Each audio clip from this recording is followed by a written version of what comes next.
ជួបជាមួយខ្ញុំជាមួយនឹងបទទី1ដែលជាបទ original ផ្ទាល់របស់ខ្ញុំតែម្ដងដែលយើងនិពន្ធឡើងសម្រាប់ផ្ញើជូនទៅដល់វរៈកងទ័ពជួរមុខក៏ដូចជាជនភៀសសឹកហើយអ្វីដែលសំខាន់គឺជាដើម្បីចារទុកជាប្រវត្តិសាស្ត្រថាយើងទទួលបានការឈ្លានពានហើយនឹងការតស៊ូជាមួយនឹងបញ្ហាផ្សេងៗនៅក្នុងជីវិតរបស់យើងក៏ដូចជាប្រទេសរបស់យើងផងដែរអញ្ចឹងកុំឲ្យខាត់ពេលវេលាយូរជួបជាមួយនឹងបទមហាល័យជាតិខ្មែរ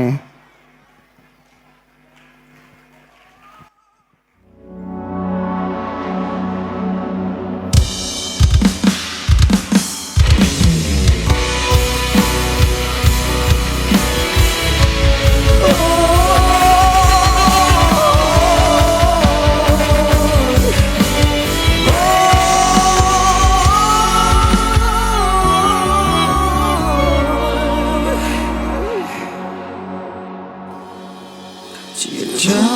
ចង្រៃអប្រៃក្នុងលោជិនស៊ីមស្មក្រោកអនជីអេរឆាចូលមកបំផ្លាញប្រាសាទបុរាណខ្មែរទាំងប៉ុន្មានអកទិញខ្ទីអូបានឃើញរូបភាពបេងដូងអូលអងប្រាំប្រាគ្រប់ថ្នាំបាក់ខំចំឡងខ្មែរគ្រប់តំបន់មហាស្រណងតែមួយផ្លែសបាបាយគ្មានសល់ប្រាសាទច្រើនណាស់នៅតាមព្រំដែនអរោណានគណួយលែងយូរចៅសៀងព្រៃផ្សៃម្ដងក្តីអំពលច្បាំងក៏វាលែងខ្វល់សល់តែគុំនិតរើ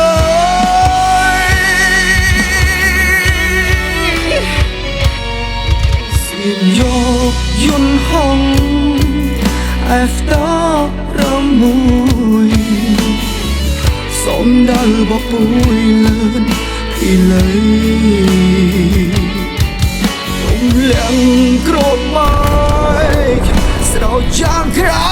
ក្រៃប្រល័យស្នានៃដូនតាខ្មែរលើប្រាសាទច្រើនណាស់នៅតាមព្រំដែនអរោណានគិតនួយលែងយល់ចៅសៀមព្រៃផ្សៃម្ដងក្តីអំពលច្បាំងក៏វាលែងខ្វល់សល់តែគុំនិតរៃ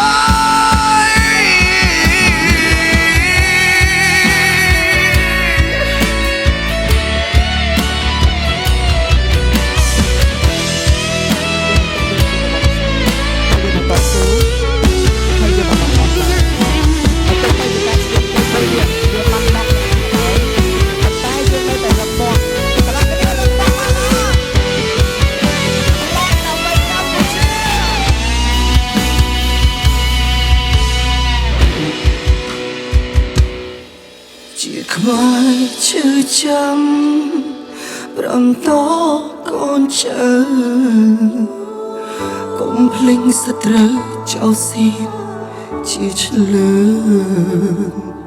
ត្រូវពាំងហេកាកុំកាន់ជើស្រលាញ់ខ្មែរយើងត្រូវខ្លាំងគ្រប់យ៉ាងស្រឡាញ់ខ្មែរយើងត្រូវខ្លាំងគ្រប់យ៉ាងខ្លាំងបានអត់